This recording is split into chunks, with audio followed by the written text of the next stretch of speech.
কথা হচ্ছে আপনাকে বাস্তবিক জিনিসটা বুঝতে হবে।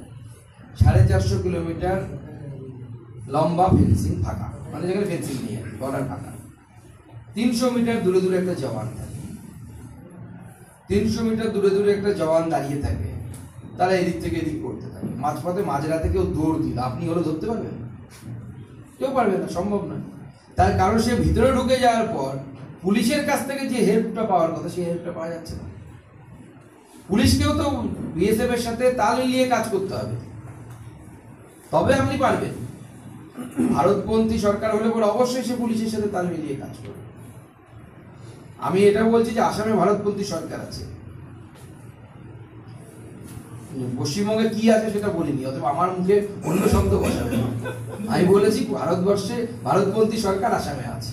কিন্তু আপনি যে এক্সাম্পলটা দিলেন এখন, যে কোনো সময় রাত্রেবেলা এসে যায়, আপনি জানেন এখানে বীরভূম এলাকা বা এরকম একটা এলাকা আছে যেখানে পুরো ফেন্সিংটাই খালি। ওরা দিনের বেলা লুঙ্গি টুপি লাগিয়ে আসছে, এখান থেকে যাচ্ছে, বেধড়ক যাচ্ছে। না না, 450 কিলোমিটার ফাঁকা আছে আমাদের পশ্চিমবঙ্গে। 450 সবগুলো তো আর নদীপথ নয় যেটাকে আলাদা করছে, কিছু তো রাস্তাও আছে। হ্যাঁ, পুরো জমি আছে। হ্যাঁ, আমার নিজের জেলাতে আছে, তো আমার নিজের জেলাতে আছে। ফেন্সিং হচ্ছে না কেন? মানে জমি পাওয়া যাচ্ছে না, রাজ্য সরকার জমি দিচ্ছে।